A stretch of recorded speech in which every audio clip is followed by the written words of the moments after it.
My name is Chris Merriam, and I'm the executive director of Bike More, which is a bike advocacy group here in the city. Thank you. What I'm going to talk to you about today is bicycles, ostensibly, but also about how we've given over our public space to the car over the decades and how to get it back. So, whenever that slide goes next.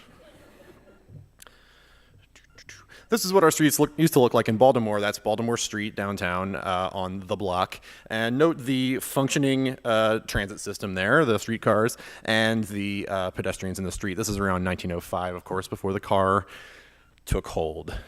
Now it looks like that.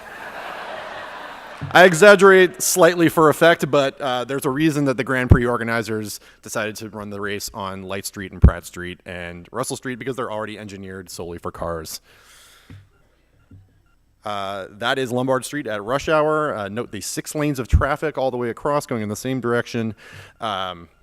Very pedestrian unfriendly. It's a nightmare for cars during rush hour, but it's a nightmare for everyone else at every other time because once all those cars go, you can get up to interstate speeds on that road.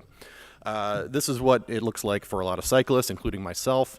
That's Mount Royal Avenue right outside this door, and there's going to be hopefully a protected bike lane along that road right where those cars are parked. So what happened? How did we get here?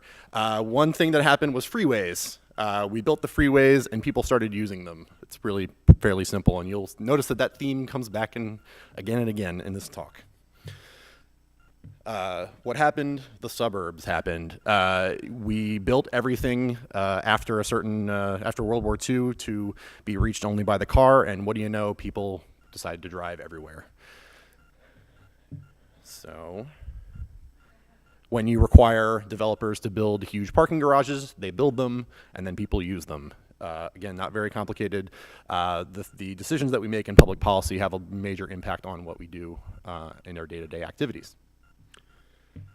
And then this is what I would call the privatization of public space. When you get in your car and you go into your parking garage and you walk on the skywalk to your place of work, you never really have to talk to anybody. So it's kind of like that. So how do we fix it? Lots of things. 2 things are sort of public policy related, infrastructure and policy. Then a lot of private actions, which is what I'm calling culture. And we can go through those one by one. Infrastructure, protected bike lanes result in more people riding bikes. Much like when you build wide roads, you get cars. When you build wide bike lanes, you get bikes. That's in New York City, by the way. But it'll work here too. Law and policy. We had the 3-foot law was just passed a couple years ago, which means that you have to give 3 feet when passing a bike. There are a lot of other law and policy issues like raising the gas tax, which we just did. Culture, a lot of private initiatives, much like Baltimore Bike Party. Many of them are here today, and myself included. I'm right in the center of that photo there in the green shirt. And bike shops, educational initiatives, lots of things that make it easier to ride a bike. So the classic example of this is Amsterdam. 75% of all trips made in Amsterdam in the city center are not by a car.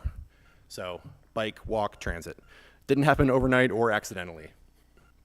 The people demanded it. This was a reaction to the post-war car boom's effect on public space, much like a lot of kids were getting killed, basically, and it was also a reaction to the '73 oil embargo.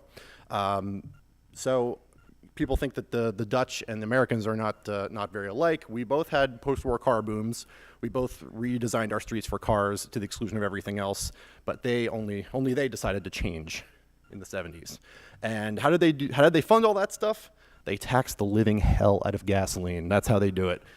They have the 3rd highest gas prices in the world. They use that money to fund alternatives, which is something that we should, I don't know, maybe get around to.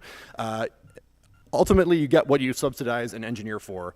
Do we want cars in sprawl, or do we want bikes, transit, walking, and urbanism? The choice is up to us. Thank you.